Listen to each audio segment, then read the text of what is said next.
welcome to SveNFL. What's up, y'all? It's Jon Rollins. Schif Misara.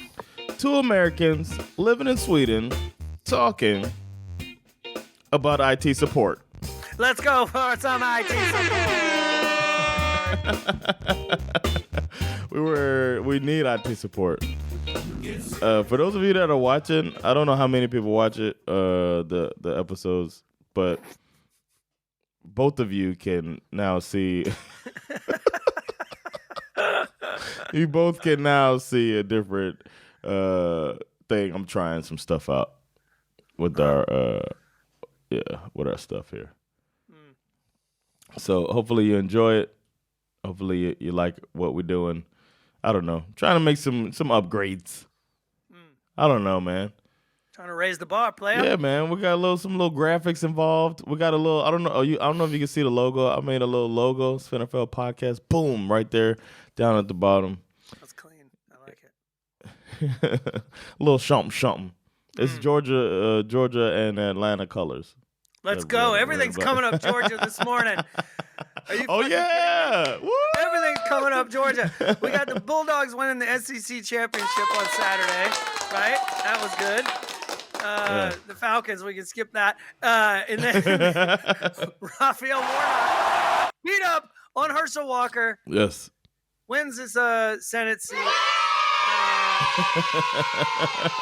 I'm happy to say that, it's always funny when you look at the election map, when you go to those little redneck counties that only have like 1,000 people in it. Yeah. It's like Herschel Walker gets 90% of the vote. But when you go to the parts of Georgia where there's actually people, he won in a landslide. And thankfully in Augusta, Richmond County and Augusta, Georgia, where both me and Saga vote, Warnock won by like 70%, I think. Nice. Yeah. It was. They were worried, but they were predicting that Warnock was going to win once they saw turnout. They were just like, "Oh, this is the less turnout than significantly fewer people voted live in person than they did in the original election." So they just figured that meant that the Republicans didn't show up. Especially when you hear about the process of voting. Yeah. There. Swedes will be confused as hell hearing about the way that they do the voting there. That's ridiculous. It doesn't make any sense. This guy was I read a tweet. This guy was describing his voting process. He was like, I forget where he was from. Oh, he's from D.C. So he moved to Georgia from D.C. and he was like, D.C., I went to my place, blah, blah, blah. I voted. And he's like, Georgia, I had to fill this out. I had to do this. I had to do that. It was like 10 steps, and then all of them included a line. So he waited in line for 20 minutes. Then he got this thing. Then he had to sign this, and then he had to show his ID. Then he had to go to another line. And he talked about the bottlenecks and like how it made it take 3 hours to vote. It's very simple. In a lot of these Republican-controlled states, they have come to the conclusion that the only way for them to continue to get reelected is to make it really difficult for people to vote. Yep. Because they've essentially lost the sort of culture wars, so to speak. So in all of the cities that have a significant population, they can't compete. Remember when politics was about like lying to people and saying that you believe, like you know what I mean? Lying to like make people believe that, like finding out what people want and then tell them you're going to give them that. Right. But now it's turned into like trick people into trick the system so I could keep saying this bullshit that not as many people believe. So it's not about the people, it's about just staying in power. You know what I mean? Well, I think it's probably always been like this to a certain degree. And obviously, like, before we were born, it was a lot easier. They were just like, oh, black people, you just straight up can't vote. Oh, yeah. You know what I mean? Yeah. So I think it's sort of it's just the evolution of that same tactic that they've been using for a long time. It's just that they had to get more clever about it. Yeah. because you guys complain so much about wanting to vote and wanting to sit in particular places on the bus. What's the big deal? What's the big deal? Water fountain. What's the big deal? Have you seen that? Have you seen that clip? Yeah. The Fuentes fucking. I mean, my other favorite clip is like, I mean, Jesus, we've had a black president. I mean, I feel like racism is over. So what's the big deal? You know what I mean? End racism is in the back of the end zone. I know. So Problem what are y'all solved. talking about? Get over it. Yeah, man. But some football also happened. Yeah, it did. And it was a good week of football. Some good games. One of the most exciting Monday night games that we'll get to at the end when we recap all of these. But you handled me, man, in flip 'em pick 'em. You won 8-6 in this one. Yeah. And Nice. now I'm only winning by 2 points for the year. Go. So wow, Skip is doing his thing. Week 13 was not kind to me. We all picked some upsets. There were some upsets, right? Yeah. Not huge upsets. The big upsets that we picked, none of them were right. But yeah, I just wanted to start by saying shout out to Georgia. I felt really glad about that. I feel it's not every day that I can wake up and feel proud of the place that I come from. So you kind of have to, embrace the moment. Feel pretty good about it. One thing we didn't talk about, I don't think. I talked about it on SveNFL, my podcast, Swedish podcast. We talk more current events and stuff there. And we ended up talking about Jerry Jones. And the fact that he was, have we spoken about that? That he was, a picture surfaced of him trying to, there to intimidate students trying to integrate a school. In Arkansas. This was when Jerry was young. It was in the 1957. 1957, okay. Yeah. When they integrated the schools and he's they found him in the photograph. Yeah. I mean, my take on it is, anyone surprised by that? Right. Nobody's surprised. There's been a new take offered by a basketball star. Yeah. LeBron James came out because there's been a big controversy, a whole lot of stuff going on. The undercurrent of anti-Semitism that exists in the black community is now on the forefront in the news. Thank you for that, Kanye. Well done. Not just Kanye, Kyrie Irving. Yeah, I know. Also shared something, which I think Kanye's out here saying started. that Hitler was kind of a good dude. Yeah. I like Hitler. Fucking idiot. In a fucking mask. Oh my God. Making Alec Jones look reasonable. So Kyrie Irving started the whole thing though by sharing this anti-Semitic documentary with this whole I think I might have said it on here about the black Israelites in the US and all this stuff. Sorry about that if you heard that. Black Israelites in the US and how they, believe that the Jews stole, I don't know. It's just a thing to feel better about being Americans in slavery. But it's a whole thing. Look that up if you want to hear some bullshit. Black Israelites. The people, if you go to New York City, they'll be yelling at white people on the street. That's true. I remember those guys. So, and it's a little scary, but they're not gonna like attack anybody. But it's just horrible. So Kanye's giving these guys a voice. And LeBron James, that came out. Kyrie Irving is a basketball player. He spoke about it, talking about he knows who he is. He can't be anti-Semitic, even though he shared this hateful documentary. And then everybody came at him. Then Jerry Jones just dismisses this whole thing, saying, "Man, I was just curious, man. I was just curious. I was just looking to see what's going on. Just look and see what's going on." And then LeBron James said, "That's bullshit. Y'all put the microphone in our face so we can talk about Kyrie Irving. Where's the microphone? And nobody's asking me about Jerry Jones, how I feel about another sports figure doing some fucked up shit and not getting held accountable for it." I think it was a flimsy argument to try to make those things equal with adult Kyrie Irving sharing some scary shit, but it's also holding the feet of the media to the fire a little bit is good. Sure. I mean, and Jerry Jones still hasn't. He came out and said, "I was curious." Basically, I wasn't really telling these people not to do it, but he also didn't say, "I didn't. I don't think it's right to try to intimidate. Like integration is good." He didn't say anything like that. Right. Well, he clearly made his billions of dollars off of the success of integration. So I think he probably loves the concept of integration now. So, as long as they stay in their place. As long as they stay in their place. Not, I hate to be in a position to defend Jerry Jones, but people can change their minds over the course of a lifetime. So it's like, you know what I mean? Like, I don't could have said that. I don't necessarily believe that he showed up to that rally just because he was curious. I think he was just like the rest of those kids who were there who don't like black people.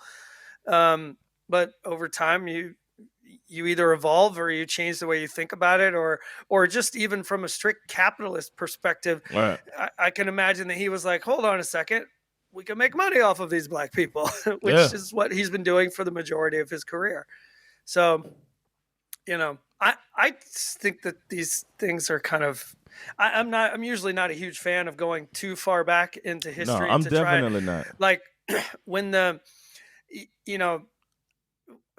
have a split opinion on the whole woke concept, right? And on one level, I think it's a good thing. We should wake up to look at the world in a different way. But there are moments where it's like, guys, you're basically let's focus on some real shit. Let's not go back in time and try to cancel Dr. Seuss. You know what Astrid Lindgren. Or Astrid Lindgren, for that matter. It's like, come on, guys. Like, what are we going to dig her up and yell at her? Like, give me a fucking break. Yes, I'm with you on that. But I also thought LeBron had a good point. Like, sure. Nobody held Jerry Jones' feet to the fire. They let him say he's curious. They laugh it off, and then we move on to the next story. Kyrie lost a bunch of. I mean, he did something worse, of course. But everybody Jerry Jones came at is him. richer than all those people. So there's that. That's what it comes down to. All right, so some football, man. Right. Thursday night game was the Bills versus the Patriots. It was a little scary for a little bit, but the Bills just like, all right, let's get this shit over with. And then Mac Jones, I was gonna say Mac Jones, he looked okay the game before, but then I started looking at it, and no, he does not look good. He looks like a bad quarterback. He looks like a mid-level quarterback to me. That's true. But he's not. I mean, and he what's his average per pass is like one of the worst in the league or whatever. And I see it. He just kind of like, oh man, I'd be frustrated if that was my quarterback. But it feels great that he's on a rival team. Sure, and I agree with your point that, I mean, this was not a dominant performance by the Bills by any stretch. No.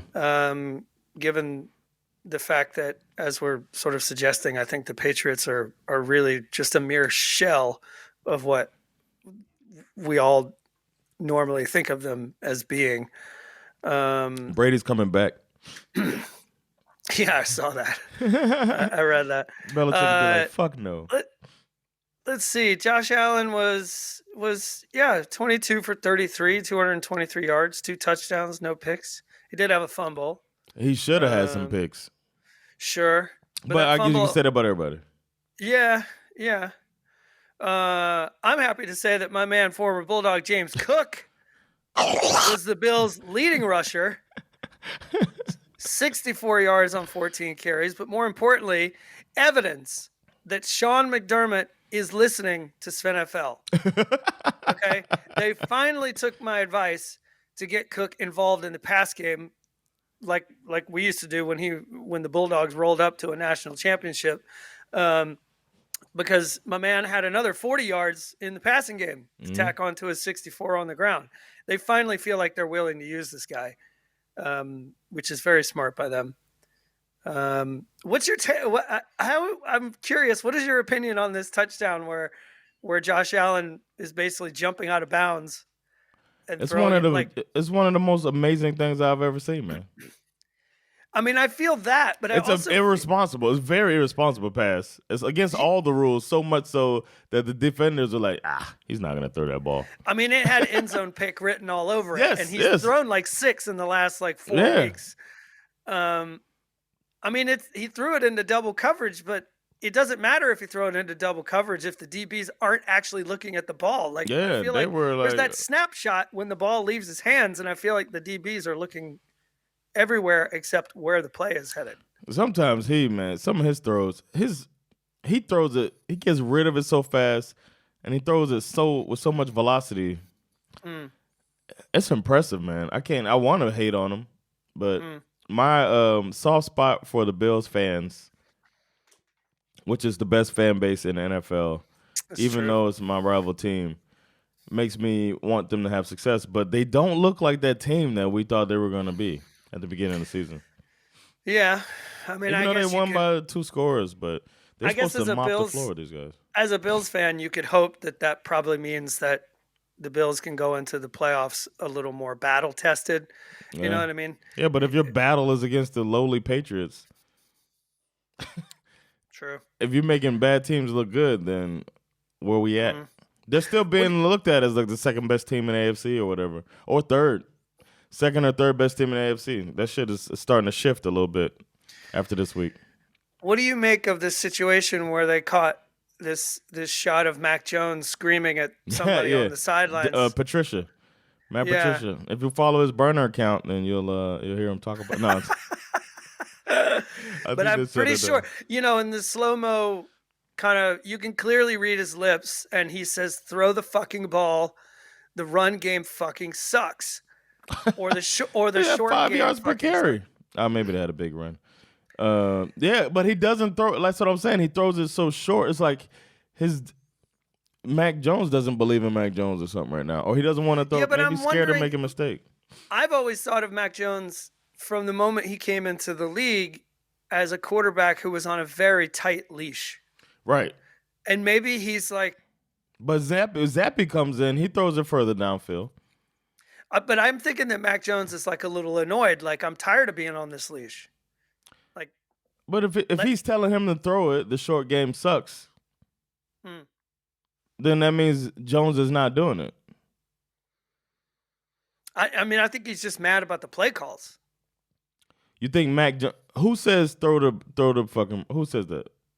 Mac Jones says, when you watch the clip, if you see it, you can read Mac Jones's lips. He says, throw the fucking ball. The run game fucking sucks. Okay, I thought Matt Patricia was saying or that. He says the short game fucking sucks. It's kind of hard to make out that last part. Okay. But he's I thought making Patricia an argument. Said it. Okay, he's yelling at other Patricia. way around. Okay. He's making the argument like, let's throw the fucking ball. Okay. I don't know how much trouble he would get in if he audibled and then threw it downfield. I mean, I guess it probably depends on if it works. Yeah, exactly. He has his best pass, I think, is when he puts touch on it towards the sidelines. That's like his best pass. They could call back all shoulder corner routes. to the sidelines? Not back shoulder, but like off a corner route. Anything off to the sidelines when he puts it, like, if you get a swing route or whatever, one of these running back or on like a linebacker, wheel route? A wheel route, yeah, on like a linebacker. He lays it right in. That's his best throw, man. They should throw some more of those in there. But I wish them the worst. We spent too much time on that game. I'm sorry, everybody. Everybody who turned away, come back. Then we got the Falcons. That's why you wanted to take time on this game. Ugh, let's just rip through this. Okay, so Falcons played host to the Steelers in the very same stadium where the night before my Georgia Bulldogs boat raced the LSU Tigers to an SEC championship. I went to bed a very happy man. But on Saturday night, yeah. Also kind of hoping that the Dogs may have left a little magic. Like a little, like some good mojo for the Falcons to pick up on. Sadly, if you have children listening, I would suggest you tell them to close their ears because I'm going to say something that they may not be ready to hear. Magic? It's not real. Oh, I thought you were going to say magic has AIDS. No. Magic's not real. and even if it is, the Falcons wouldn't be able to pick it up if it had a handle on it. So, very much like the lowly Broncos, all my Falcons had to do was score more than a measly 19 points to get the win. I honestly do not know what else Arthur Smith needs to see to convince him that it's time to kick the tires on Desmond Ridder. He said it, right? Well, he appears to have said it now, so we'll see if he follows through on that. Mariota was 13 for 24, 167 yards, a 32.2 QB rating. Marcus Mariota? Yeah, man. And on top of that, they couldn't run the ball. Neither team was good. We basically lost because they were able to kick more field goals than we could. Yeah. And even with the late fumble recovery that set us up perfectly to go win this game, we just kept shooting ourselves in the dick with stupid penalties. Damn, Plexico. I don't know. We actually scored what would have been the game-winning touchdown, only to watch it get wiped off the board due to a holding call. The defense did a good job at the end. They forced the Steelers to punt so we could get the ball back, but with 40 seconds left on the clock, you're going to rely on Marcus Mariota as a passer? He did what he does. He did exactly what he always does. He threw a pick on the first play of that drive to make it Fitzpatrick, and that was the ball game. It was over. Fitzpatrick tweeted that I might have ruined some of y'all's fantasy by running out of bounds, but I don't care. Right. I thought that was cool. He wasn't the only person who ruined something by running out of bounds this week. We'll get to Mark Ingram later.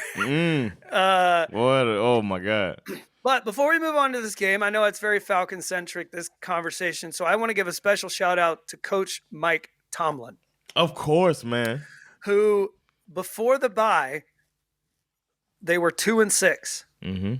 They've now won 3 of their last 4, improving to 5-7, giving him a very real shot to keep that non-losing record season streak alive. Never say never, but never. Yeah, dude's a great coach. He's a great coach. And did you see this?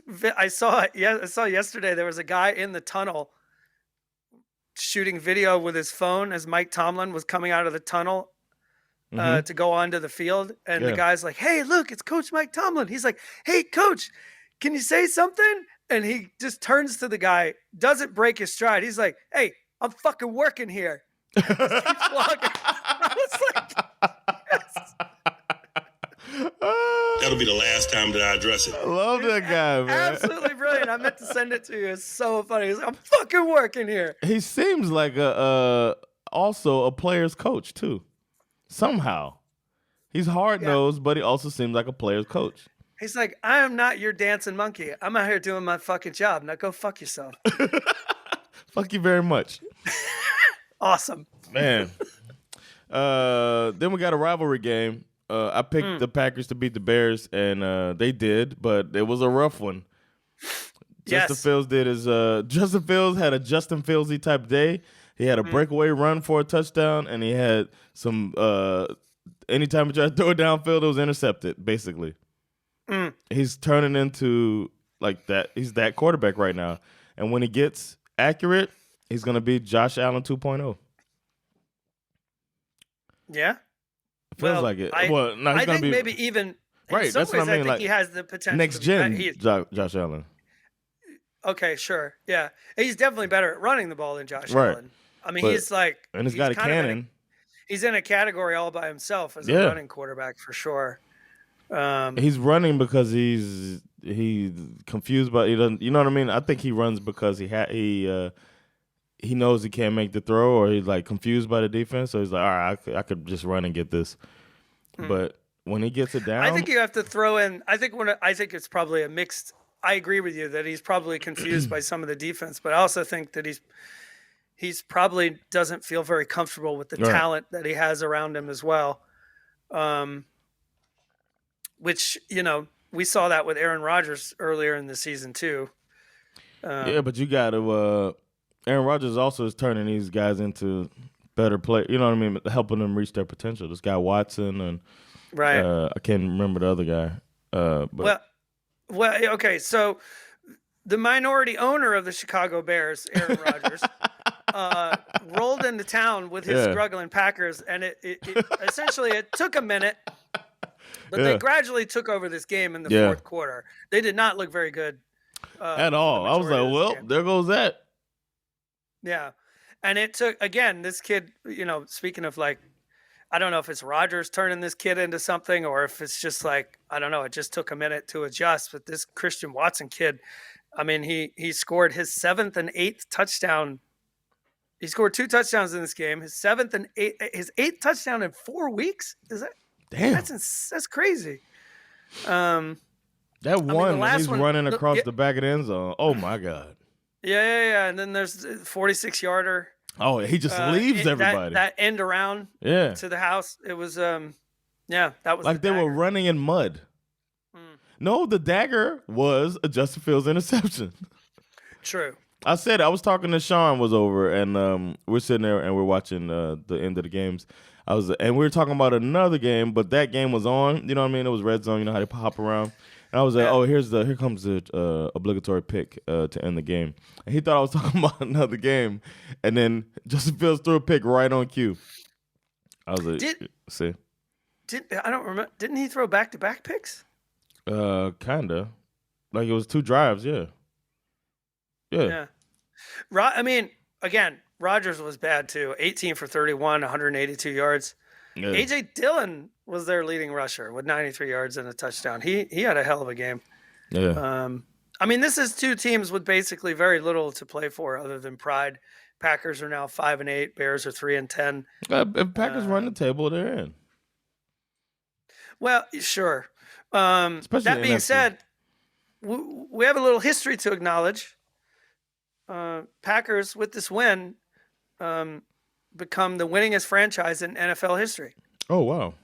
They were tied historically with the Bears, but they now have 787 wins to the Bears' 786, and they did it in 34 fewer games.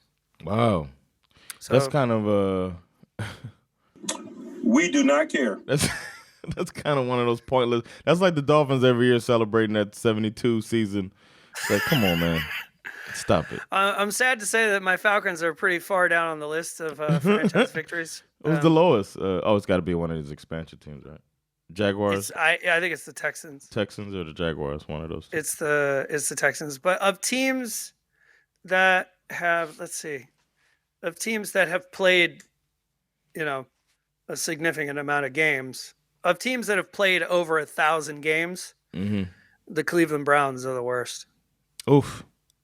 Damn. All right. Then we got the maybe game of the week. Nah. The Jaguars played the Lions. You picked the upset of the Jaguars to beat the Lions. Going on our theory, AFC teams own NFC teams, and the Lions said, we're going to the abyss. Not today. And they took them out and drowned the fuck out of them. Trevor Lawrence went to the back, talked to Professor X, and got some Wolverine juice. I don't know what he did to get back in that game, but he came back and finished it up. These are 2 teams that arguably kind of suck at defense. Everyone was predicting a barn burner. I can say that someone's barn definitely got burned to the ground, but the other barn is still standing and full of lions. A cat battle where only one cat showed up to the fight, to be honest. I think we bet the over on this, and it was perfectly done. Yeah, the Jags got completely dominated in every phase. T-Law was terrible, 17 for 31, 179 yards and a touchdown. As you suggested, I agree. They drug him out to the abyss. Goff was good. Goff was really good. Goff was good. I think this thing is, if St. Brown is playing, watch out. Yeah, I agree. DJ Chark had a hell of a game too, but I think you're right. I think this team is a different team when Amon-Ra St. Brown is not in the lineup. It helps when the Jags on the first drive of the game fumble the ball.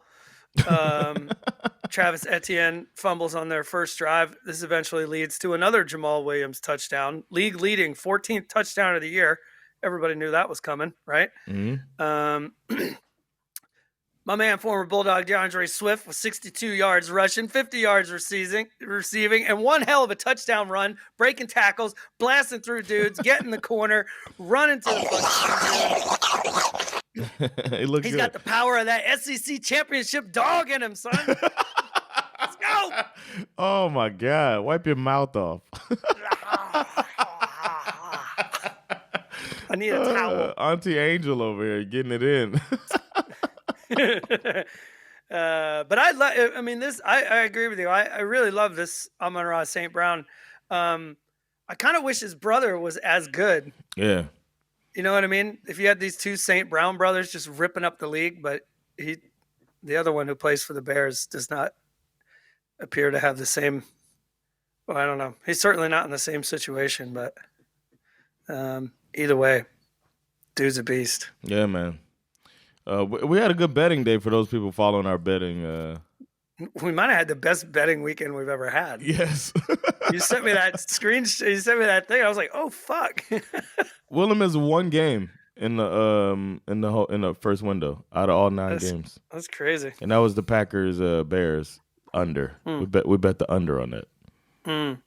Of 44.5. That was it. Everything else we just nailed it. We hit the parlay. And then I even threw we threw a hate bet in there of Deshaun Watson under on his yards, and I guess we'll get to nailed that. Absolutely nailed that. Another upset prediction was I thought the Jets were going to beat the Vikings, who we thought was fake news, and the NFC versus AFC, and the Vikings were like, take your theory and shove it. And they beat the Jets, man, handily. This was a funny one. Despite this game turning out to be a sloppy, drunken fist fight, everyone who had, once again, hopped onto the Mike A. fucking White hype train, predictably do not see the ride, they did not see that this ride was getting ready to basically slam into a fucking wall. Okay. He almost threw for 400 yards, though. I didn't know that.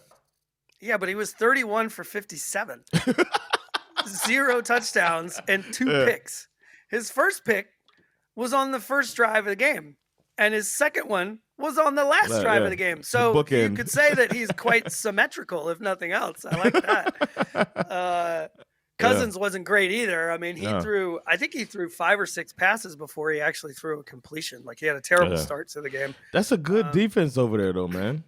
It is a good defense. And luckily they had Dalvin Cook, because I really think that they probably would have lost this game without him.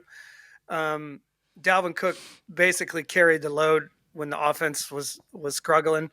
He had 86 yards and a touchdown. Also, the backup running back, Alexander Madison, had a touchdown and some great runs as well. What's the score if Zach Wilson plays, though? Not even close. Yeah, exactly. Not even That's close. what I think. Like, Mike White was an upgrade. Like, we got to remember that they played the best quarterback on their roster. Unfortunately, also, Mike White is the best quarterback on their roster. Yeah, and it has to be said that the other reason why the Vikings won this game, which was quite unpredictably their defense, who had 2 huge red zone stops in the final 2 minutes of this game. Yeah. Right? The first red zone stop was like a lesson in grit and determination. This was on the Jets drive that was like 14 plays and 83 yards. The Vikings needed to just build that wall, facing a goal to go from their own 1 yard line on 3 consecutive plays. And they did it. They turned the Jets over on downs. Yeah. The second one was the pick to win the game. But that first one, man, I mean, you allow the Jets to go 83 yards, and then you just say, okay, guys, every fucking blade of grass, we're not giving them that 1 yard. And they did it.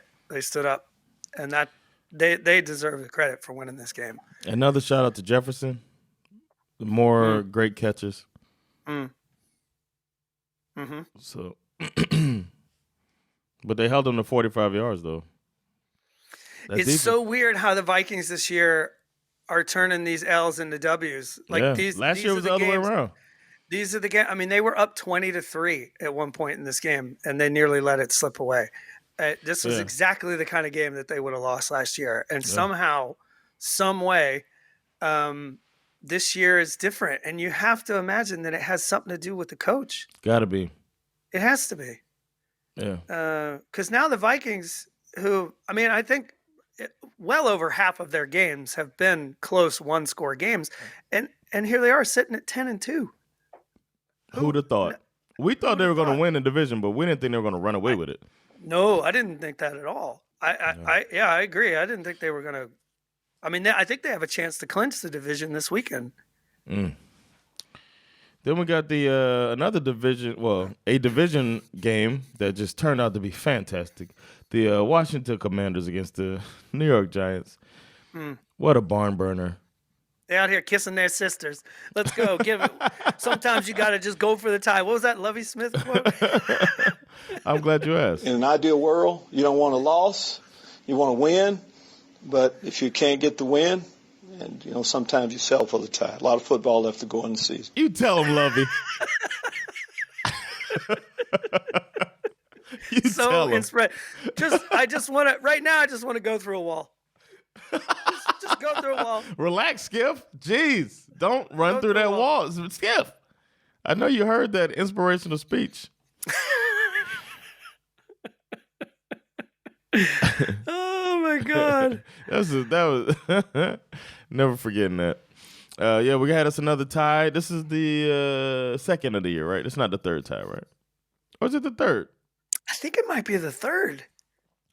But we had a tie, and when they went into overtime, I was like, because we had bet on Washington, and we thought the bet was over because it was +2. We were like, they'll cover, and then it's like, well, once the Giants kick a field goal, it's gonna be over.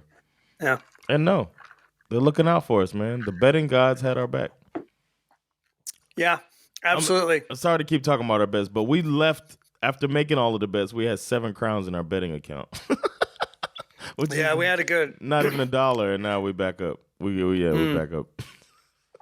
I mean, this was. I never really pegged this game for a tie. I mean, it definitely looked like there was going to be a winner.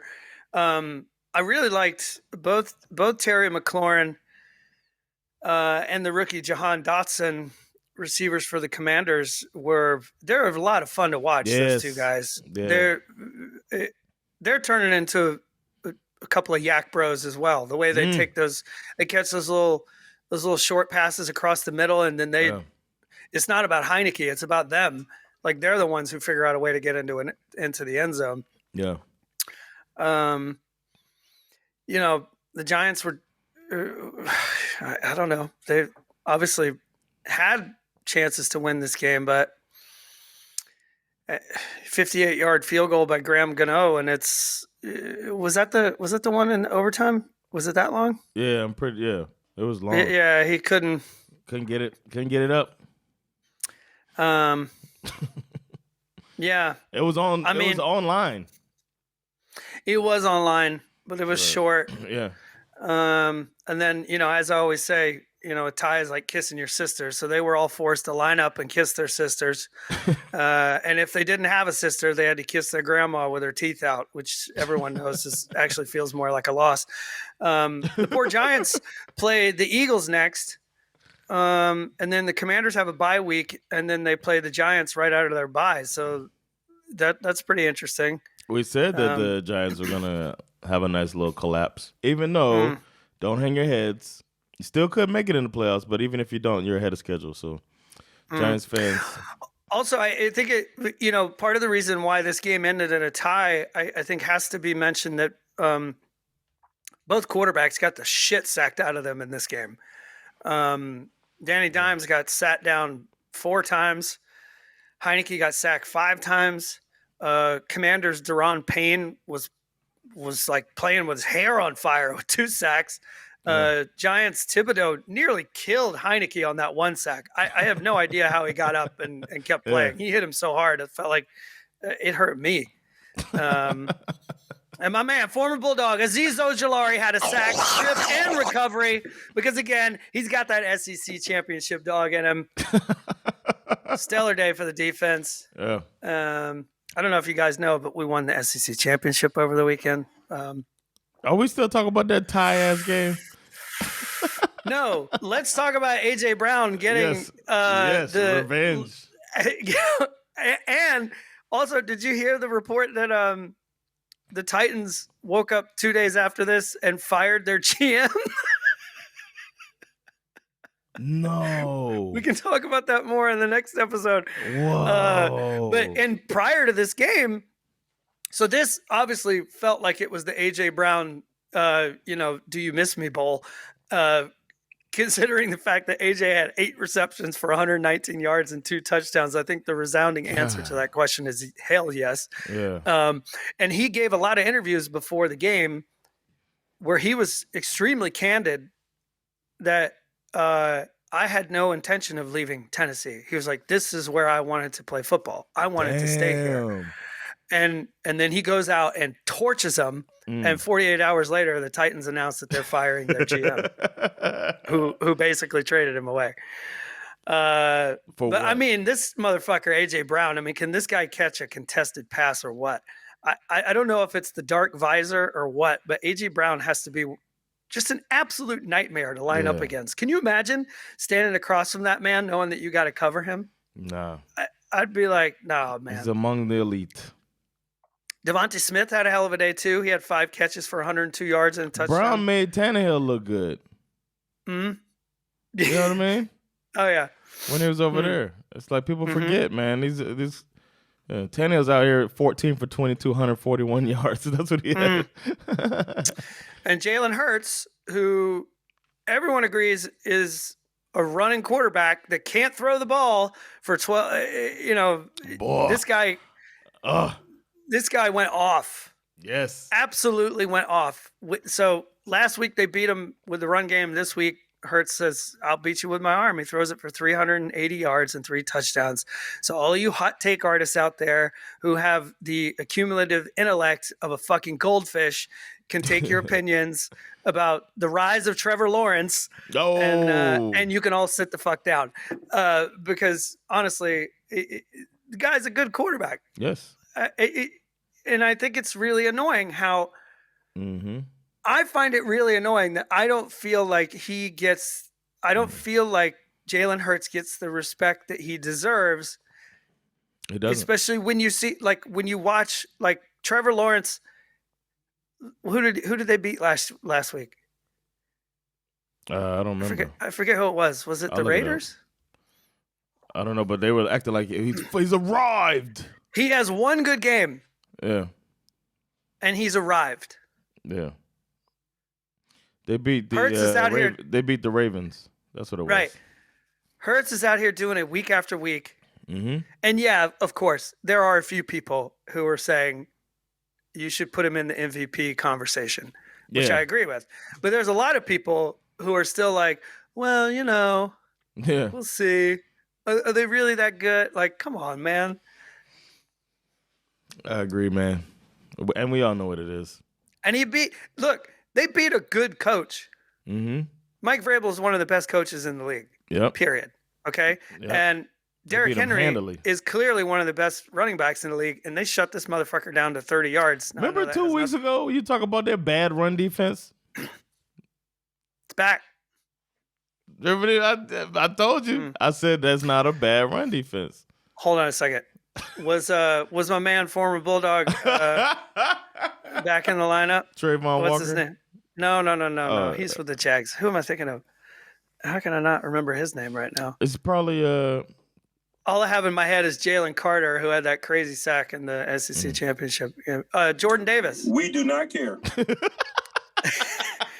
Well, whatever. If Jordan Davis was back, that's the reason why the run defense was so good, because that motherfucker is the key to their run defense. I don't remember. I'm not going to waste time looking it up because you've made it clear that we do not care. Let's move on to another game that nobody should care about. Okay. Ravens, Broncos. Lord of mercy. 10-9. I was trying to make an audio for this moment, but I didn't I didn't have time. Okay, this was this the is shit fun. bowl. This is hilarious to me, and I think I texted you this. Russell Wilson came into this game having thrown 2 fewer touchdown passes than Carson Wentz, who has not played since week 6. I saw that stat. That's insane. He looks bad. And given that the Denver Broncos offense in this game consisted of exactly 3 field goals, this stat remains true for another week. What a dreadful football game this was. Wait. Obviously, Who's their backup quarterback? The Broncos. Like nobody's talking about putting him in, right? Like who do they have? Yeah, I don't remember actually. Okay. Josh Johnson. Well, actually, not anymore. We're gonna get to that. Okay. Brett Rippon. Okay. Right, because the Rams. We're gonna get to there's a lot of Rams news. No, sorry, that's not the Rams. There's a lot of Rams news, but there's also 49ers news. Yeah. That we'll get to later that involves Josh Johnson. Yeah, I saw that. Anyway, Lamar Jackson obviously suffered a knee injury in the first quarter of this game. Yeah, scary. The last I read, I think I read this morning that it's what do they call it? A PCL. Oof. That's like on the front. Nope, back. Oh, to the back. Okay. It's on the back. Ugh, I Posterior. hate knee stuff, man. Oh, posterior. I thought it was patello. So he, we'll see. I don't know. They're saying he's week to week. I don't know how long it'll take. So yeah, Tyler Huntley is the backup. Same quarterback. Who last year actually looked pretty good when he came in to play a little bit. He looked good in the preseason. but he comes in and then it's limited. You can see the limitations of the offense. Yeah, it was rough.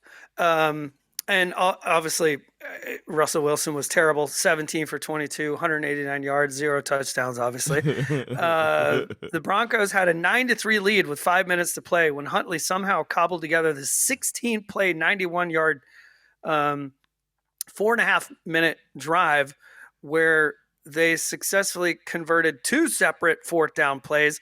Eventually, Huntley ran it in by himself for that 10-9 lead, leaving 28 seconds left on the clock for Russell Wilson to work with. Russ got him close, but 63 yards proved to be a bit much for Brandon McManus. Yeah. And that was pretty much the ball game. This Ravens, the Broncos, we've already discussed, how bad the Broncos are this year. We don't need to have that conversation again. Are they the worst in the league? No, Houston Texans. Broncos are the second worst team in the league. Yeah, but I would say considering their resources, I would consider the Broncos the worst team in the league. Yeah. Houston has the worst roster. Houston's supposed to be the worst team in the league. The Broncos are not. They're supposed to be these Ravens are really struggling on offense these last several weeks. Yeah. And I feel like they're kind of hanging on for dear life in the AFC North, to be honest. I now expect the Bengals to win that division. I don't see how you could not. I don't know.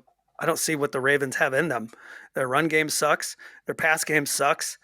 They lost their superstar quarterback. I think they're getting ready to fall off of like old Kingsbury Cliff. But I just Googled Nathaniel Hackett real quick. Google tried to finish it by firing. And then there's like a bunch of articles about will he be fired after the season or before the season's over? When is the right time? Damn. I think at this point, if they haven't fired him by this point, they're riding it out. I don't understand why you would bother to do it before the season's over. I mean, there aren't that many weeks left, so The 3-9 Broncos ranked last in the NFL scoring 13.8 points per game. This is not 1957, if anybody's curious. This is not the year that Jerry Jones was trying to intimidate some integration. Jesus. And they're 27th in yards, 315 yards per game. They've only scored 17 or more points in 2 or more games this year. To put that in perspective, the Kansas City Chiefs haven't been held to less than 17 points in a single game this season. And that's who they play next. This is a team built for the era, before they legalized the forward pass. Exactly. You know what I mean? Yeah, it's like we would have really been great then. We can do a scrum. We can get a scrum going. We would have crushed it back in those days. Wow, man. That's crazy. So that's just a little tidbit right there. Then we got the Browns-Texans in this crazy game that everybody was hyped for. The NFL tried to put it together and make Deshaun Watson alleged sexual offender and quarterback of the Browns. They made it so that he can come back this week for this revenge game to get some eyes on it. And most people I know wanted things to go badly for Deshaun Watson, and they got what they wanted. He looked like shit. Did. It had been 700 days since this serial predator had played an actual NFL football game. Yeah. And man, did he look bad. 12 for 22, 131 yards, 0 touchdowns, a pick. He had a 28.6 QBR rating, rusty as hell. The Browns did not score an offensive point until they kicked a field goal at the end of the 4-minute mark in the fourth quarter. Donovan Peoples-Jones punt return for a touchdown. Denzel Ward fumble, recovery, scoop, and score. And a Tony Fields pick 6 were the reason why they got to 27 points. Without those, they would have lost the game 14-3. I don't get why you don't go with Mills. I don't get why Allen is quarterbacking. If you're gonna put this together. Yeah, I think they're man. just trying to secure that. You mean the Texans, right? Yeah. I assume they're just trying to make sure they get that number 1 pick. Is Lovie Smith around after this season? I don't think so. So they fired Cullen last year and then Smith this year. Probably not. Yeah. One bright spot, Dameon Pierce, the rookie. He finally had a good game again. He's been struggling lately. Yeah. He had 18 carries for 73 yards. Former Bulldog Nick Chubb had 17 for 80, but neither one found the end. Chubb? You mean Chubb, I forgot to get out of the end zone? Run backwards for a safety, Chubb? That's 2 more of the points was a safety. That's true. Chubb ran, former Bulldog Nick Chubb ran into the back of offensive lineman and fell in the end zone. Yeah, that's true. That happened. It did happen. So you left that out. I thought you might have forgotten. He's still got that dog in him, though. They got that dog in him. He was on a leash. It was a dog on a leash then. The score in this game does not even come close to representing just how horrible these two teams play. Yes, the whole game. Ugh. And the part that was the most frustrating was when the camera cuts to Jacoby Brissett. Man, that made my blood boil. Yeah. The fact that he fought so hard for this team. Can you imagine how it must feel? All padded up, all geared up, helmet in your hand, watching this shit show go down. Man, it would take every ounce of restraint to keep me from just walking off of that fucking field. If that was me. If I was standing there watching this, I would be like. Didn't they bring him in and do they brought him in a fake quarterback sneak? And he handed the ball off to get a first down? And then trots off the field? Even more insulting. Yeah. Disgusting. Yeah, he's the ultimate team player. He's a good dude. He's all right in my book. Yeah, he learned from Brady, he said. Mm-hmm. Anyway, next game. Fuck the Browns. Yeah, fuck the Browns, man. And him throwing the ball every time he short hop the pass. Even though I feel like it's temporary, he's gonna get his sea legs back and all that shit. But it's good. It's good while it's going. You picked the Seahawks to beat the Rams, and they limped out of that game with a victory. Ding. And they did limp out of there with a victory. Seahawks, I'm a little worried. A little concerned. Well, also, I think you shout out the Rams, who did not get the memo that they are supposed to just lay down and suck for the rest of the year. Yep. I mean, yeah, they lost, but you could tell that the players went out there and played like they're auditioning for their, they are. Either to keep their jobs or to get their next job. Even Cam Akers. Yep. Who had a problem with the team and then comes out there and runs for 2 touchdowns. I mean, for a Rams running back to get 60 yards, that's that's the play of the year. No Stafford, no Bryce Perkins. So the Rams rolled with good old John Wolford, who was average as fuck. No Aaron Donald. Yeah. Wolford was 14 for 26, 178 yards, no touchdowns, 2 picks. Good job. Yeah, Akers was good. Geno out there balling, but he didn't. Geno tried to give it away though. Yeah, but that happens. Yeah, that happens. Concerning news for the Seahawks: slight injury to their rookie sensation running back Kenneth Walker. You heard his nickname? No. K9. Speaking of got that dog in him. I like that. That's a good nickname, man. I like K9 that. out there. I don't know if it's fully taken on, but I've heard that some people call him K9. That's a great fucking nickname. He needs to have they need to play a barking sound whenever he does a play. You know how sometimes players get a sound? At least in basketball, they definitely do. They should do that when he gets a first down. They should do that every time he gets a big play. That K9, was I like K9. Got that dog in him. That's pretty good. Yeah, I like that. He left this game with an ankle injury in the first quarter. Yeah. I'm still not really sure how serious it is. But as you suggested, it kind of put them in a situation where Geno had to win the ball game. Yeah. Which, He did. Despite the late pick that nearly led to the game slipping away, he managed to pull that off. To me, this was all about weapons. Yeah. In that the Rams don't have any and the Seahawks do. Tyler Lockett was amazing. 9 receptions, 128 yards and a touchdown. DK, 127 yards and a touchdown. Damn. Noah Fant had a nice touchdown catch. And, I mean, Geno, honestly, despite the picks, the dude throws a pretty sexy deep ball. Yeah, he does. Yeah. Yeah, he does. I'm glad for him. 6 straight losses for the Rams. Makes them officially the worst Super Bowl hangover team in NFL history. No Super Bowl winning team has ever stooped that low the year after winning it all. And their 3 wins that would normally come with a consolation prize of a high draft pick. What are those? Well, yeah, exactly. There will be no such consolation because they gave that shit away to the Lions for Matthew Stafford. So the Lions are loving this historic collapse.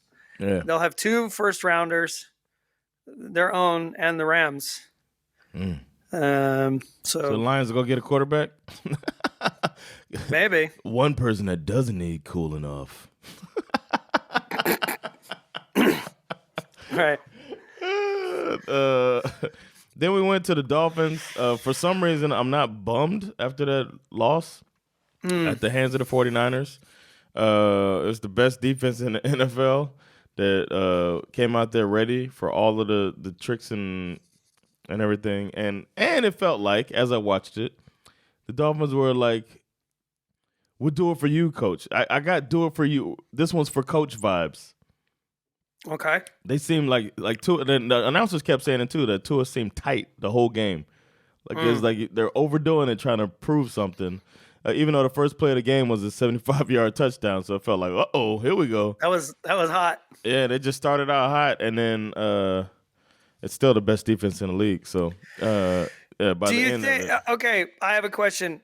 Obviously, Jimmy G leaves this game with a broken foot. I personally thought that was going to be lights out for the 49ers in this game. I mean, is this? I didn't have close eyes on this game, so I'm just curious to ask if, I mean, was it really the 49ers defense that just kind of shut this thing down? Yeah, I think the Dolphins defense is pretty bad, even though they made some plays. But either way, they were going to give up 28 points or so. You know what I mean? They were going to give up a lot of points, but the offense was going to outscore the 49ers. That was my logic for it. And then the offense wasn't able to put up points, even though the offense did some of the best against the 49ers that's been done all year. Only Mahomes and Tua have put up so many yards against them all year. But I mean, the defense is just good. So, but the defense came away with 3 interceptions, 2 on Tua and 1 on Skylar Thompson, and just heaved it up in the game, and then heaved it straight up, and then and a fumble return for a touchdown. So the defense even put points on the board too. Right. The guy who came in to play for Jimmy G is this dude named Brock Purdy. Yeah. He is a rookie. Yeah. Played for Iowa State. He was taken last in the draft. Last pick in the drafts, which is traditionally referred to as Mr. Irrelevant. It seems like a mean nickname to me. But whatever. It is what it is. I'm curious what the 49ers are going to do going forward. And I'm kind of wondering if, I mean, it's not like anybody thought Jimmy G was like this amazing quarterback. He's not the quarterback who's going to win you the game necessarily. They're built they're built like the Trent Dilfer Ravens. Where they're going to play hard-nosed defense, and that team won a Super Bowl. Hard-nosed defense, strong running game, manage the game quarterback. But that's why I'm interested to see, does this train fall off of the tracks because you got Brock Purdy under center, or does it just kind of keep rolling? I don't think it falls off the tracks. I will see. That'd be interesting. It'll be something to watch out for. I mean, I personally thought they were going to win the division, and I still do think they're going to win it. Yeah, you predicted that. More people should have listened to you about that. Then we got but I wasn't so hurt. I thought the Dolphins. I did pick them to win, but I just thought that they would just be a track race and they would just outrun them.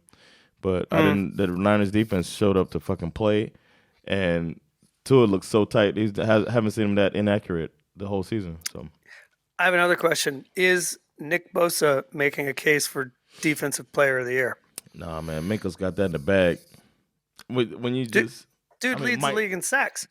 Micah, not Minka. Micah is a game changer, man. It's been a little quiet the last couple of weeks. He might have been stats quiet, but he's terrorizing quarterbacks when you watch him play. I don't know, but yeah, Bosa's he's in the conversation, of course, Defensive Player of the Year. But Micah Parsons is he's not only rushing the quarterback. True, that's true. That's a good point. We got Chiefs Bengals next, which turned out to be a really fun game, and third time in a row they got their number. Hey, now, I predicted this to be the sexiest matchup of the week, and I'm going to tell you, I'm still hauling wood just thinking about this game. Mahomes came into this one having never beaten the Joe Burrow-led Bengals, and it took some late heroics, but yeah, the statement rings true. The Bengals beat them 27-24. My first question, is there a better, currently in the league now, is there a better pocket passer who can work through all of his progressions than Joe Burrow? I'm going to say Tua, working through progression in the pocket.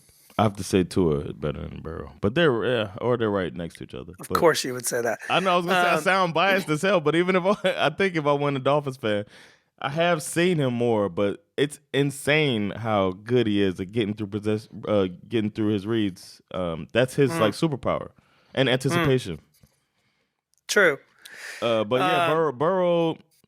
I think there's nobody as fucking ice cold, man. Dude is ice cold, not unshaken, even though they're beating his ass every game because the offensive line refuses to earn their money. So he just got his pocket. Yeah, his pocket. Actually, but that's the thing. But the thing is that trend is starting to reverse. He's getting he's getting rid of the ball. I see he throws it underneath a lot more. No, but this is like at least 2 or 3 games now where they're not getting to him. They're not sacking him.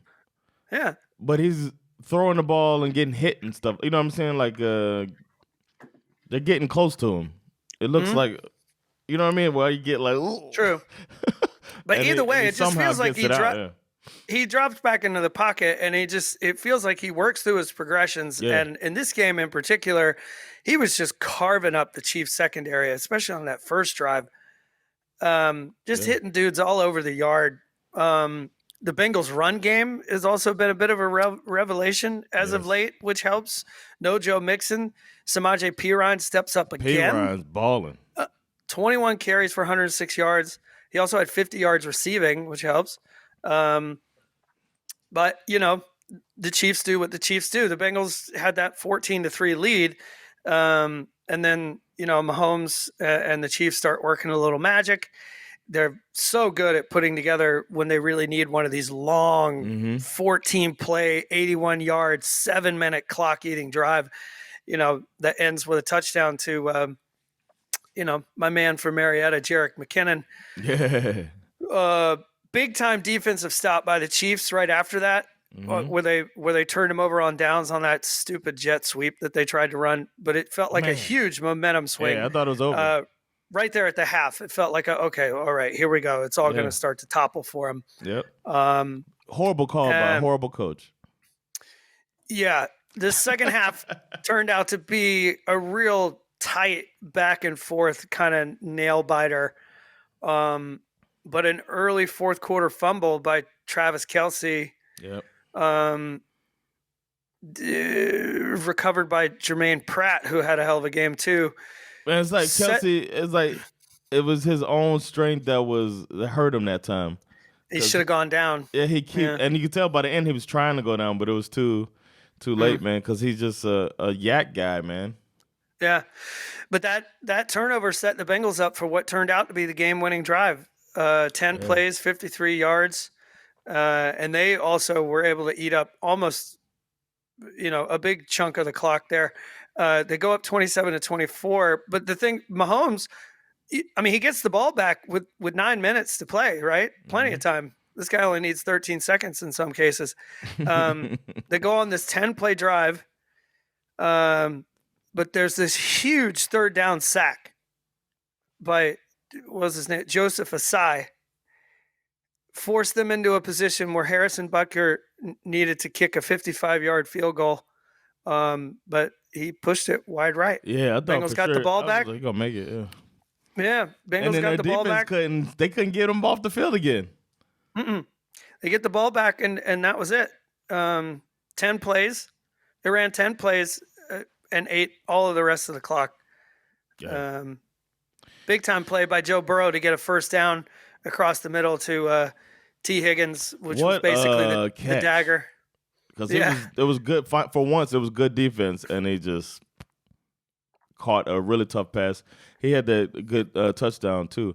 There was one catch that was out of bounds that Chase caught. Yeah.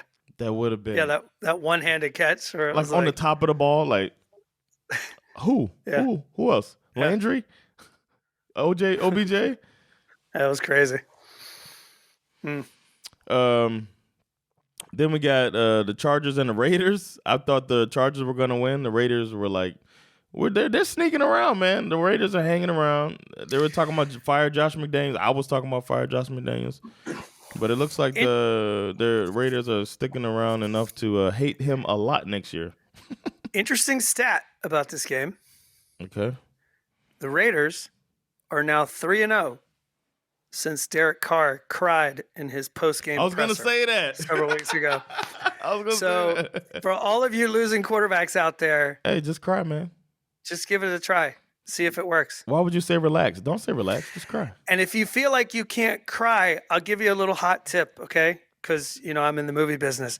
They have these little menthol sticks Yeah.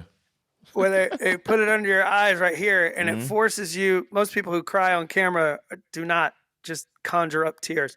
They got this stuff, and it gets in your eyes, and it makes you cry. So try that, guys. Maybe it's his mascara has menthol in it.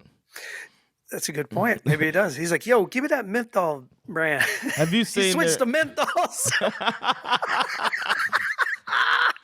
Have you seen that?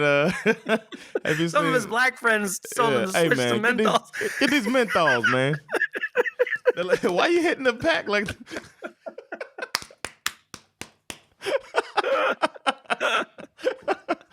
Have you seen that the show Love Is Blind? You heard of the show? It's a dating show. You don't see the person. You told me about it, and Saga has been trying to get me to watch it, but I haven't seen it yet. It's great. There's a scene that the producers keep in there. I told you. Did I mention it on here? Maybe, yeah. The guy puts drops in his eyes so that he can cry. Oh yeah. We talked about this a couple weeks ago. Okay, they kept it in. They didn't cut. They kept it in just to make him look like an idiot. That's awesome. He didn't come to the reunion. Derek Carr did not have a great performance by any stretch. He was 16 for 30, 250 yards and 2 touchdowns with a pick. Thank God for Josh Jacobs, honestly. Wow. Questionable coming into this game, but he looked amazing. 26 carries for 144 yards and a touchdown. Most of those Derek Carr passing yards went to Devontae Adams. Jesus Christ, this guy. 2 touchdown catches, 177 yards. That touchdown, one of those touchdown catches was like, yeah. And those 14 points, the Raiders put up in the third quarter turned out to be enough to seal the victory. The Raiders D had a hell of a day as well. Especially given that they were facing the young, gifted, and white Justin Herbert, who went 28 for 47, 335 yards and a touchdown. They need to run the ball. A couple of picks, 2 lost fumbles. He got sacked 5 times. Yeah. He got sacked 5 times in this game. They also turned the Chargers over on downs twice in this game, but it's Brandon Staley, of course. And then decides to kick a long-ass field goal when it's 4th and 5 towards the end of the game. This dude just makes the wrong call every 4th down. He might need to ask where did Nathaniel find his decision maker over in Denver. Hey man, can I get the number to your decision maker? Hackett. And a lot of people have been talking shit about Chandler Jones all year as a bust of a trade. Oh. But this dude was not having it. He had 3 solo sacks in this game, and Herbert was under pressure all day. Yes. 5 sacks, as I mentioned, but they also had 14 QB hits. This guy never got out of the pocket without getting hit. No Mike Williams either. The Raiders were all over this little whippersnapper. They were on him. Good win by the Raiders. And they are kind of they are sort of sneaking into contention, these Raiders. Yeah. We'll see if they have it. But yeah, they're kind of on a roll. Yeah, they're 5-7, so they can get in there. Hmm? Chargers are still ahead of them. Then we got the Colts and the Cowboys played, and what should be a really quick. The Colts got their ass whooped. This game was surreal. Wait, you picked the Colts to win, and no, just kidding. That was the one both of us were like, this AFC NFC shit is no. You picked the Cowboys. But I think if you make the mistake of just waking up and looking at the score, you would never really get the impression of just how bizarre this game truly was. God damn. It was 19-21 Mm-hmm. in the third. The Colts were down 19-21 in the third quarter until the Cowboys, as I suggested, ripped the horseshoe off of their helmets and decided to beat them to death on their way to turning these Colts into glue. 33 points they hung on these motherfuckers in the fourth quarter. That's insane. 33 points. How do you score 33 points in one quarter? Turnovers. I don't know. Yeah, it's got to be. Well, at first, okay, so the Cowboys scored on a 10-play drive. The Colts rolled out with a 1-play drive that ended with former Colt Malik Hooker scoop and score. Man, he lived on the other side. Yeah. 7 plays later, Matty Ice throws a pick. 3 plays later, Tony Pollard runs it in for a 30-yard touchdown to the house. Then Matty Ice throws another pick that eventually leads to a Cowboys touchdown. And then came the patented over and over and over and over. And then came the patented Matt Ryan 10-yard sack plus a fumble, which led to yet another touchdown. I mean, this was just like, what's that meme where it's like, no, stop hitting him, he's dead. You know what I mean? Yeah, they kept scoring. That's crazy. Man. It was insane. I was watching it, and then I watched it in the 40-minute, the condensed. Yeah. So I wasn't even looking at the quarters. It just looked like the Cowboys just kept scoring like back to back. It was almost like I was watching highlights. It was a tight game. It was tight.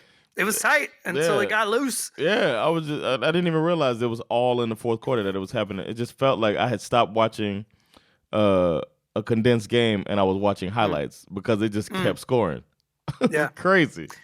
It's only the third time in NFL history a team has scored that many points in the fourth quarter.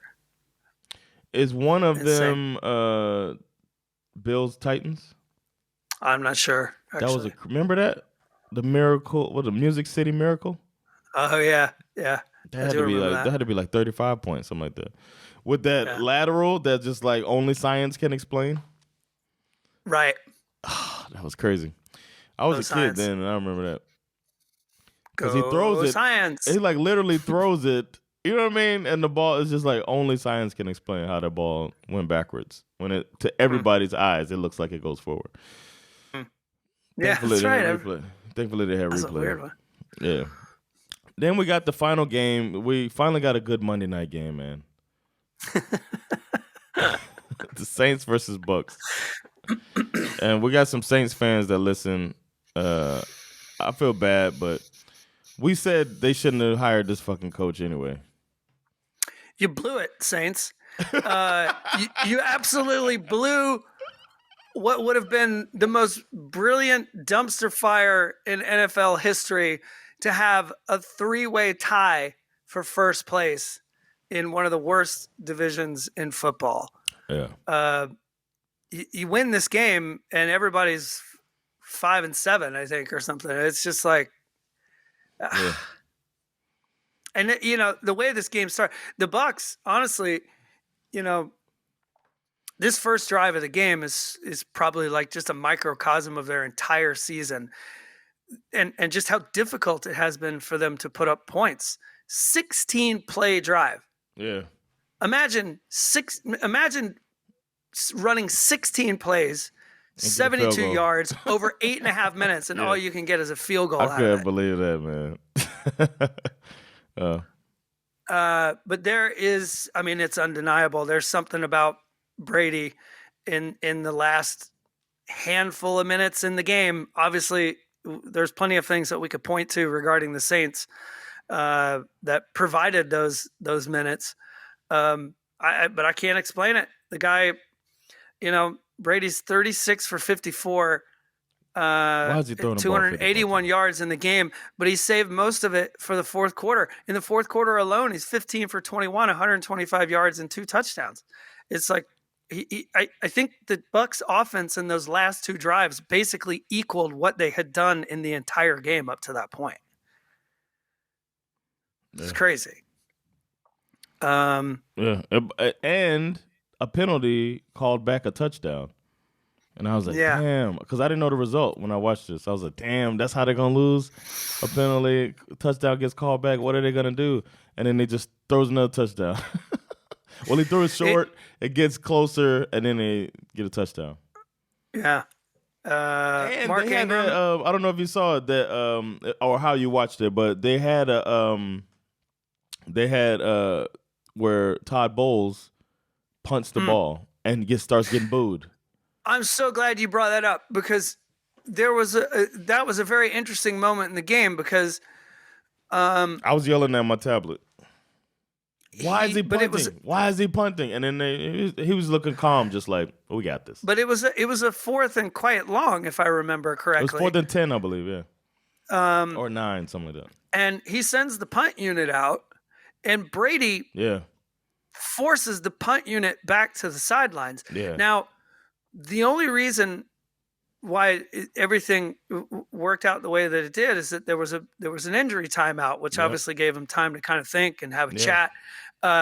And say what you will, the coach is in charge of the team. I mean, I think shout out to Bowles for having that moment to be like, look, motherfucker, this is not, it's not your you're call. not the coach. Yeah. This is my call. Now, obviously, we can throw flowers at him because it turned out the way that it did. Mm-hmm. But I a lot of respect for him for being able to do that. He looked a little pissed, too. As he should. When the camera went to him, he was like, this motherfucker, look, man, I know you're older than me. He's like, this bitch. This bitch. He sure did. And then it worked out. They stopped him. They stopped the Saints. The Saints stopped themselves a little bit.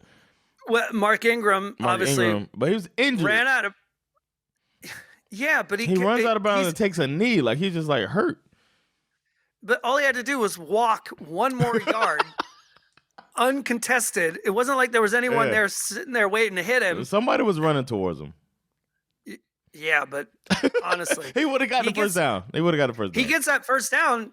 They don't have these minutes to score those 2 touchdowns at the end of the game. Yeah, they just don't. Yeah. He went out of bounds. Alvin Kamara was healthy. He did not look healthy. He was terrible. I'm saying he could have been in the game at that point and he gets that first down. It was just a little swing route pass. Like, I don't know, man. I feel like Kamara, who's one of the best pass catching running backs in the last 5 years, could have been in the game, catches that pass, and we got a first down. This goes back to Dennis Allen being a shitty coach. I don't know. Whatever. That was ball game. I picked the Bucs to win. They did win, but in the words of POP, hold it down. Barely. But they did get the W. Now they're in the driver's seat in that division with 6-6 record. Control your own destiny, Bucs. Embarrassing. All right, let's go to superlatives, man. Who you got as an MVP, or should I go? I can start. All right. I want to qualify my choice this week for MVP by saying that this is not intended to cause you any extra harm. Yeah, but this week I'm going to go with Brock Purdy, Mr. Irrelevant. Last pick in the draft. The dictionary definition of irrelevant is not related to what is being discussed or considered and therefore not important. Oof. Well, I'm here to say that I don't know if Brock Purdy can do this week after week, but in this game, he was certainly related to what was being discussed and considered.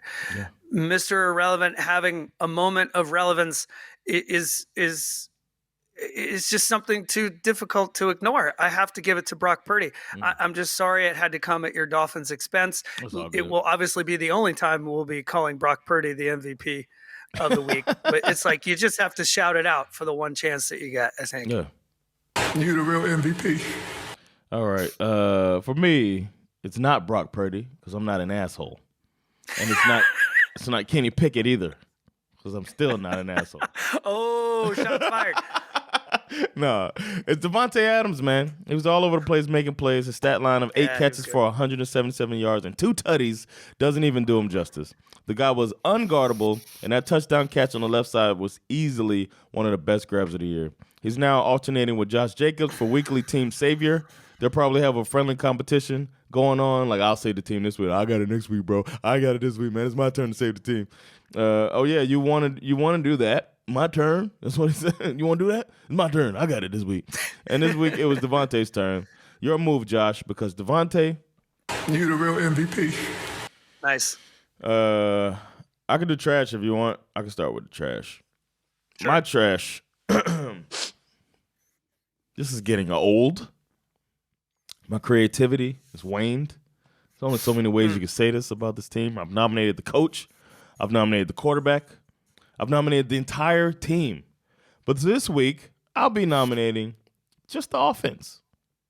The Broncos added another game where they would have won if they scored over 18 points. Hell, they would have won if they scored 11 points this game. The defense is playing out of their minds, especially when you consider time of possession when offense punts the ball away right away. It's a shame that they have to run over to the sidelines and witness this pitiful excuse for an offense led by a once perennial MVP candidate and heralded offensive coach. It's embarrassing. It's hilarious. And Broncos offense. You are trash! Hard to disagree with that. Yeah. Who's your trash? Well, I'm going to go in a different direction. I'm going to say that this week's trash belongs to Deshaun Watson and the Cleveland Browns as an organization. This bitch who got a fully guaranteed contract, 5 years, $230 million, only $1 million of those dollars in the first year as an attempt He's a habitual line stepper. Prevent losing any money. This is a sick Negro. Absolutely. And this team, which used to be everyone's lovable loser, is now in a situation where the experiment of finding out if this was really worth it from a football perspective has fully begun. And we're all forced to kind of watch it week after week.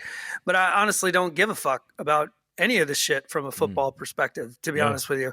And I'm glad that he sucked in his debut. You're damn right I am. Will it change my mind if he gets back to the level that he was at when he played, back with the Texans? Absolutely not. On top of that, Watson refused to talk about anything not football related in his first press conference leading up to this Week 13 clash. And reports that the Houston media were not allowed into the postgame to ask questions. To me, this is about as brave as Kanye praising Hitler while wearing a mask on his face at the Alex Jones show.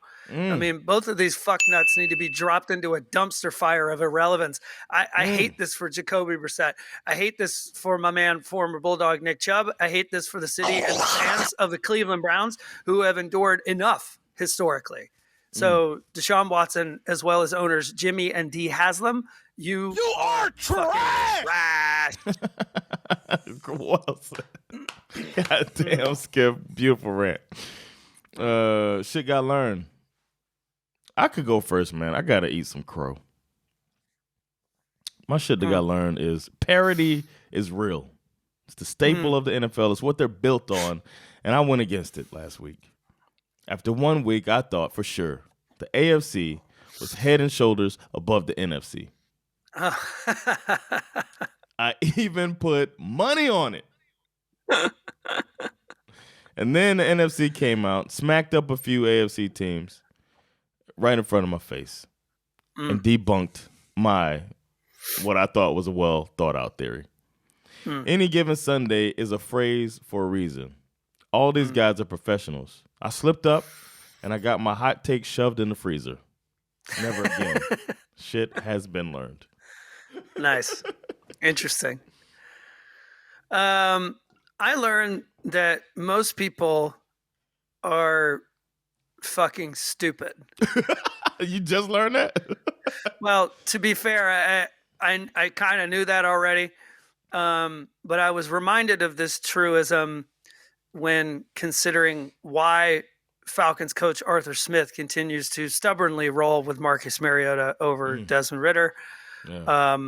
Do I know if Ridder is better? No. Have I seen him practice? No.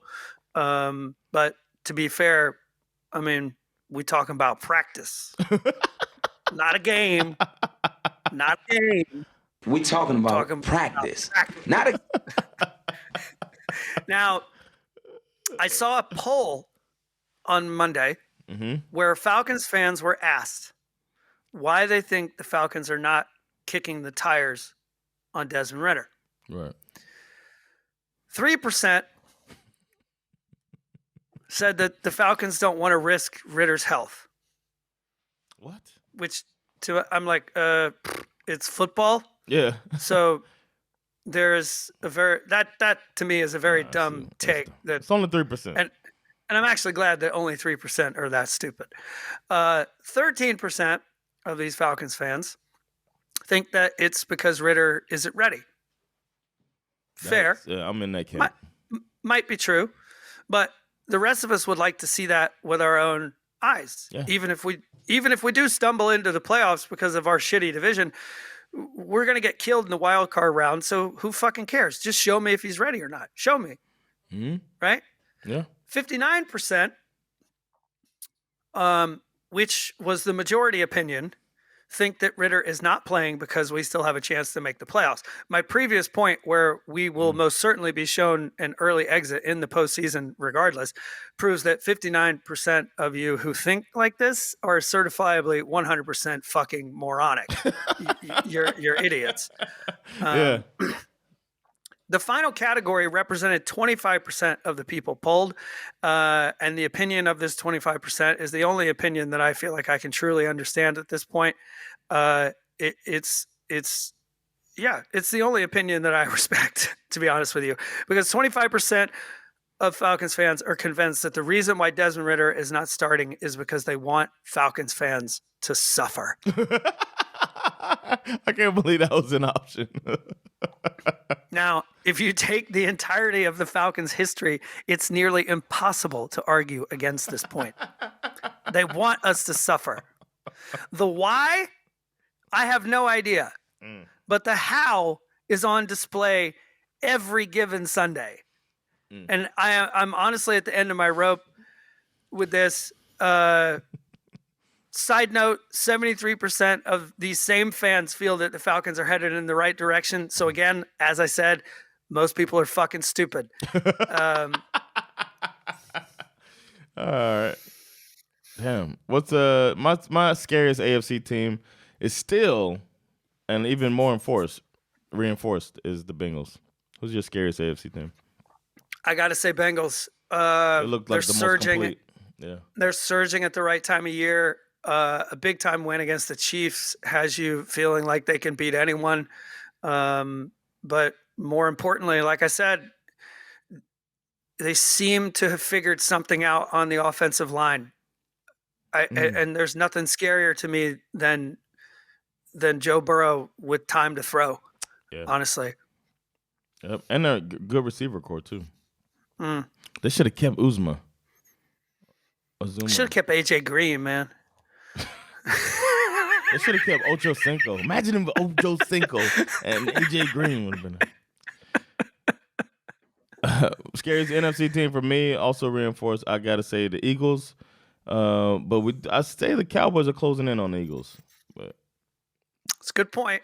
I'm also going Eagles. I especially love. I think I said it before. Last week they beat him with their legs, and this week beat him with his arm. Yeah. I love it. Defense is starting to ball out too. So, but you're right. You're right. This is going to be a really interesting dogfight going down to the wire between these two teams, the Cowboys and the Eagles. Who said put some spec on the name? It's got to be AJ Brown. I mean, he rolls up into the team that decided that, you know what, we can just go find somebody as good as you in the draft. And he just absolutely fucking torched them. and got the GM fired, which we'll talk a little bit about in the next episode. But I just feel like AJ Brown put some spec on his own name. Yeah, man. He said AJ Brown said it straight up. Put some respect on my name. All right. This one I had to get some video for, man. And those of you watching this can watch what I'm talking about. Najee Harris. Sorry it had to happen to your Falcons. That was a hell of a stiff arm. That goddamn stiff arm was devastating. He switched sports mid-game, decided to dribble Richie Grant's head like a basketball.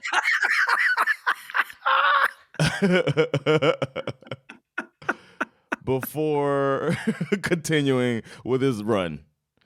Grant's probably sitting in the film room right now getting roasted by his colleagues about that attempt at a tackle. Najee Harris told us all. Put some respect on my name. Yeah, so I had to appreciate that. I played it a couple times for those that are watching the video version of this because that shit was nasty. Yeah, that was filthy. Most stiff arms, like Derrick Henry, he'll have embarrassing ones where he throws people back. You know what I mean? You got the beast mode one where he throws, but he threw this man down.